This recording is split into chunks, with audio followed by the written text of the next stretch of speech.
Jadi tak hairanlah di banyak tempat, termasuk di Sarawak, waktu dulu kalau orang masuk Islam itu nanti dia akan disebut sebagai masuk Melayu.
Salam Nusantara adalah sebuah dokumentari bersiri yang diusahakan untuk meninjau perkembangan sejarah dan peradaban Islam di Sarawak.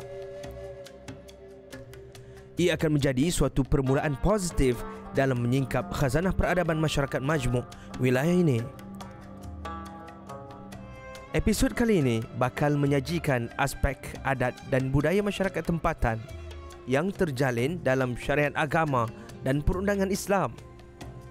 Disebabkan budaya Melayu terlalu sinonim dengan Islam, wujud istilah masuk Melayu bagi menggambarkan kejadian pemelukan agama Islam. Hakikatnya, budaya lokal telah menyerap intipati ajaran dan syariat Islam dan menjadi sebahagian cara hidup masyarakat Sarawak.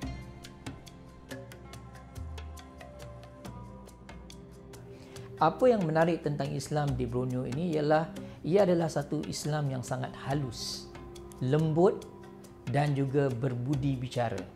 Kerana orang Borneo itu sendiri, mereka ada orang-orang yang sangat halus, di mana apa kita kata sebagai satu daripada budaya orang Melayu, tetapi lebih orang kata ketara di Borneo ini. Apabila mereka ingin melakukan sesuatu, kita tidak boleh terlalu direct, terlalu terus menerus, tapi kita menggunakan perkataan-perkataan, tutur kata yang baik, cantik, indah. Kemudian kita ajukan apa yang kita ingin katakan. Dan ini sebenarnya orang kata satu daripada aspek Islam yang dibawa, dan bila sampai dia senang bersatu dengan orang-orang Borneo. Kerana kita tahu yang Rasulullah SAW sendiri adalah orang yang lembut, orang yang halus, orang yang mahu memahami sebelum difahami.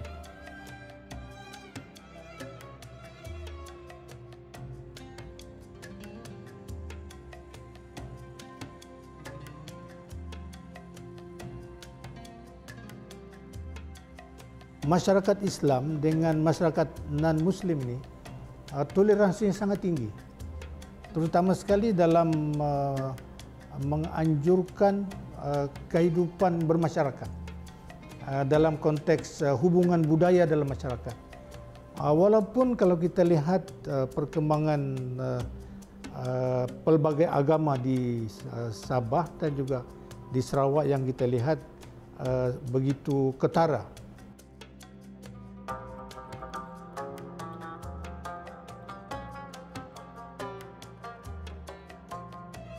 Sabah dan Sarawak, suku kaum itu dapat mempertahankan Islam itu kerana kekuatan dan amalan Islam yang mereka terima itu sangat mendalam kepada menyentuh perasaan mereka dan jiwa mereka. Dia tidak bersikap kontra kepada masyarakat tempatan.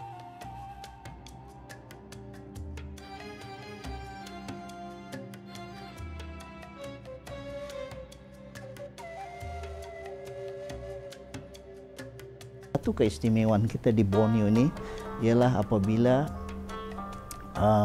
perkahwinan campur. Betapa dengan perkahwinan berkenaan, satu rumah kita akan melihat pelbagai kaum. Satu rumah juga kita akan melihat pelbagai agama. Satu rumah juga kita akan merasa dalam rumah berkenaan meraihkan nilai-nilai hari perayaan mereka. Dan ini keunikan ada di Borneo ini, di Sarawak, di Sabah, malah di kawasan yang dekat dengan kita rantau ini.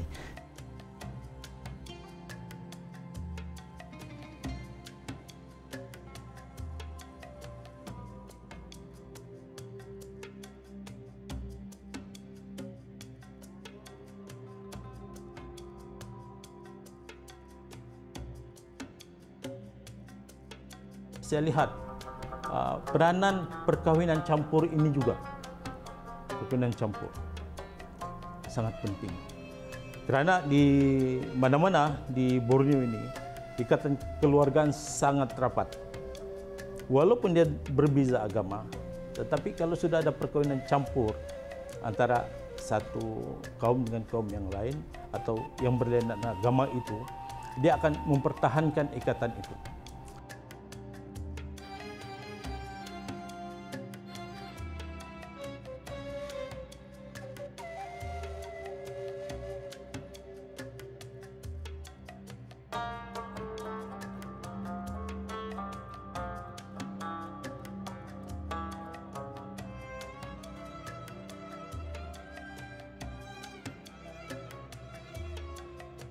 Kita di Malaysia ini mungkin hanya jamuan-jamuan besar peringkat negeri dan negara yang terbuka.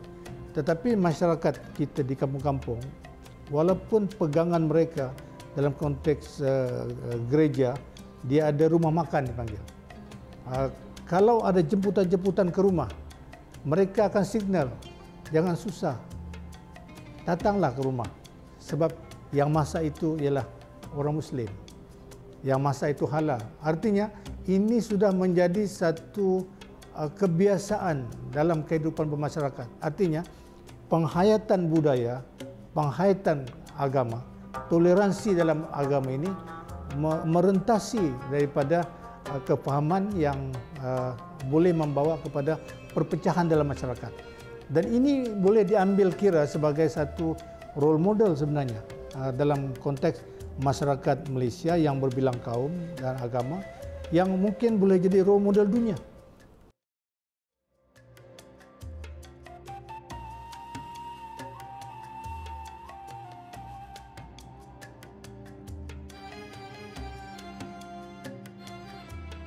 Bagaimana bahasa Melayu itu sebagai bahasa dakwah, bahasa ilmu yang menjadikan penyebaran Islam itu sangat mudah.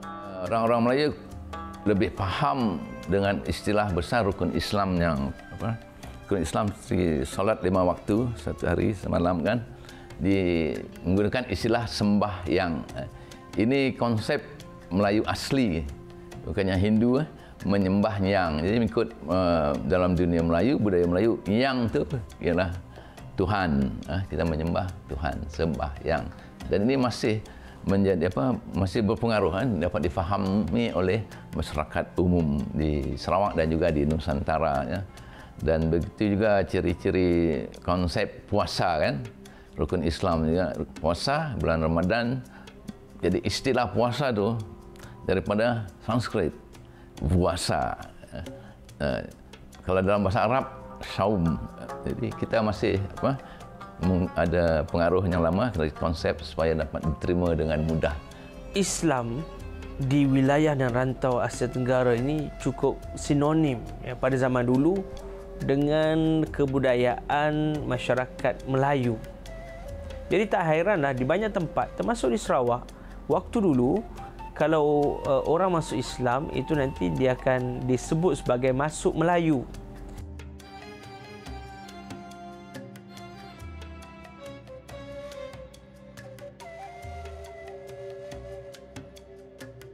Kenapa perkara begitu berlaku? Kenapa istilah itu muncul? Ya, pastinya ada beberapa sebab. Satu, disebabkan oleh elemen-elemen dan juga ada istiadat kehidupan masyarakat Melayu itu cukup terkait dengan amalan keislaman dan keagamaan. Dalam kata lain, bagi masyarakat Melayu zaman dulu, ya, apa saja adat istiadat masyarakat Melayu itu sebenarnya adalah adat Islam. Itu adalah sebahagian yang telah dijalin dengan agama sendiri. Maka sebab itu, bila disebut masuk Islam, maka dia sama dengan masuk Melayu. Ada sebab yang lain, ya. Kerana rantau ini memang peradabannya peradaban Melayu, rantau Asia Tenggara, khasnya di kawasan kepulauan, termasuk di wilayah Borneo.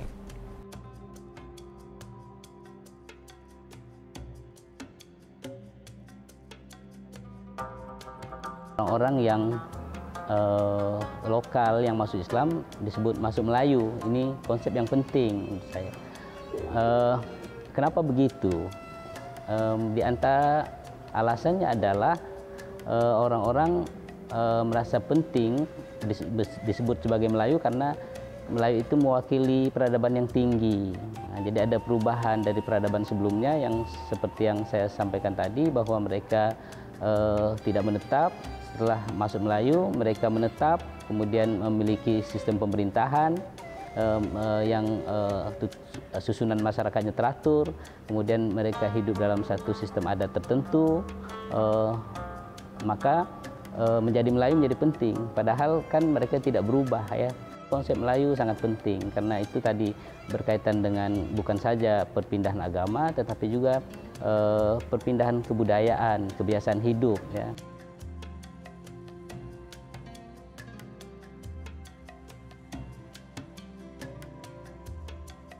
Sebenarnya antara Sambas dan Sarawak itu diikat oleh satu identitas yang sama-sama dimiliki. Identitas bersama itu pertama saya kira bisa kita identifikasi sebagai sama-sama masyarakat Melayu. Jadi di Sambas adalah orang Melayu, lalu kemudian di Sarawak juga orang Melayu. Begitu juga dengan masyarakat Iban. Di Sarawak banyak sebarannya masyarakat Iban, bahkan menjadi masyarakat pribumi. Lalu kemudian di Sambas juga terdapat masyarakat Iban, Saribas dan lain sebagainya.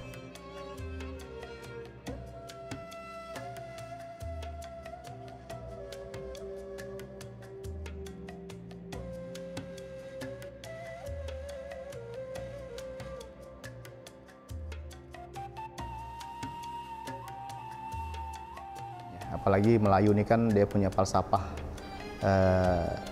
adat bersindikan syarak, syarak bersindikan kitabullah. Jadi adat-adatnya itu selalu bersanding dengan agama. Ya, apapun adat istiadat di Sambas ini semuanya berlandaskan dengan agama Islam. Ya, agama Islam. Baik pesta perkawinan, pernikahan, pesta sunatan, meninggal, ya.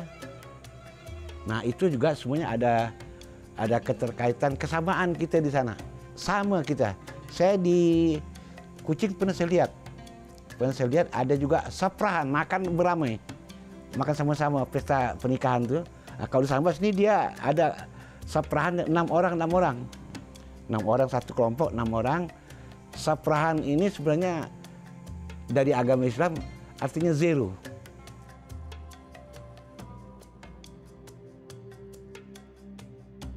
Di dalam makan itu juga lauk yang dihidangkan kepada majelis itu juga 5 macam.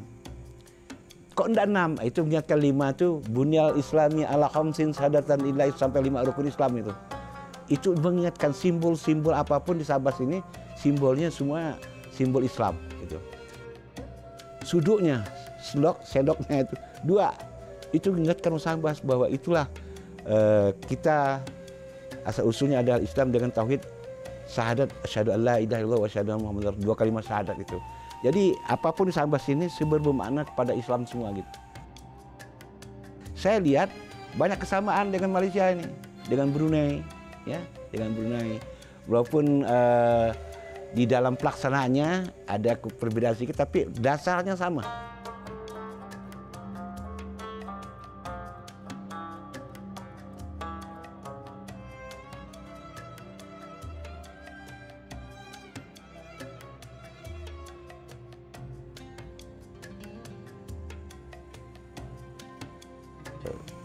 inilah keistimewaan Islam. Ya, ketika masuk, kita tahu sejarah Islam masuk ke wilayah Nusantara itu tanpa konflik, ya kan? Sehingga ketika kita lihat hari ini pemeluk agama Islam hari ini dari etnik manapun, tetap kalau labelnya Islam itu pasti mereka bersatu. Dan uniknya di Sambas ini, kalau masuk Islam dibilang masuk Melayu. Kalau dibilang dari etnik lain misalnya Tionghoa atau dari suku Dayak masuk Islam itu masuk Melayu. Tapi itu sebenarnya ucapan mereka karena tadi itu masuk identik dengan budaya Melayu Islam ini dan budaya jadi tidak jauh seperti itu. Jadi inilah yang membuat memperekat persatuan-kesatuan etnik ya di Borneo, khususnya di Kabupaten Sambas. Walaupun apapun itu etniknya, tapi ketika dan Islam ini kan rahmatan lil alamin, ya, selalu melindungi minority dan segala macam. Jadi hari ini walaupun di Sambas ini 87% itu umat Islam, tapi etnik minority, agama minority juga terlindungi, seperti itu, dan tidak ada perbedaan. Mereka bebas mempraktekkan ajaran agama mereka. Mereka bebas berinteraksi dengan orang yang memeluk agama Islam di Kabupaten Sambas.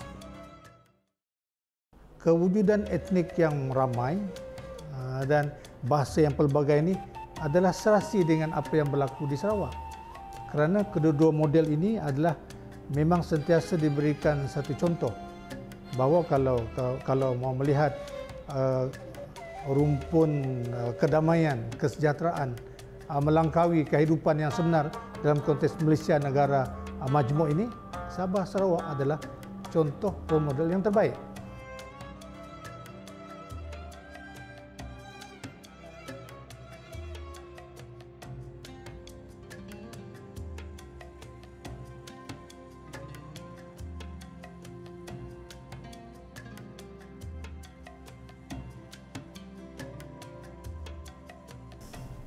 Ada satu kampung, masyarakatnya yang majoritinya bukan Islam, Kristian, tetapi kumpulan berkenan datang kepada saya untuk menyatakan bahawa kami mempunyai satu tanah tapak perkuburan Kristian, tetapi saudara kami, keluarga kami yang beragama Islam, belum ada tapak kuburan di kawasan kampung kami. Jadi kami serahkan sebahagian daripada tapak kuburan Kristian ini untuk saudara kami yang beragama Islam.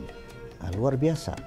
Itu terjadi karena hubungan kekeluargaan dan terjadi karena melihat betapa umat Islam atau masyarakat Islam sentiasa bersama memperhebatkan hubungan atau menekankan hubungan keharmonian. Dan inilah keistimewaannya Islam di Borneo.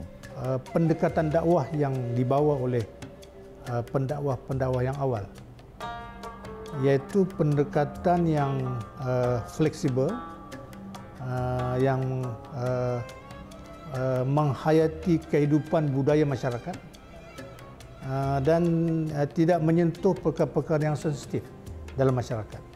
Betapa kita boleh bergerak dengan dakwah, tapi kita juga boleh bergerak dengan dakwah itu untuk mempertahankan keharmonian, perpaduan dan muafakat antara masyarakat di kawasan Borneo ini untuk memperkasa nilai perpaduan dan keutuhan kaum dengan berpaksikan apa yang diajarkan oleh agama kita, betapa agama itu rahmah, ada hikmah, dan ada nilai-nilai kasih sayang, keinsanan dan keihsanan. Adat dan budaya tidak dapat dipisahkan daripada agama. Sebagaimana ungkapan adat bersendi syarak, syarak bersendi kitabullah. Episod kali ini membawa penonton memahami konsep adat dan budaya dalam masyarakat Islam di Sarawak, khasnya komuniti Melayu Sarawak. Hakikatnya, adat dan budaya Melayu Islam di wilayah ini sebenarnya adalah adunan kearifan tempatan yang digabung jalinkan dengan pedoman agama. Perbahasan lanjut aspek Islam di Sarawak akan diteruskan dalam episod berikutnya dengan judul Kepimpinan dan Perundangan. Salam Nusantara, Islam di Sarawak.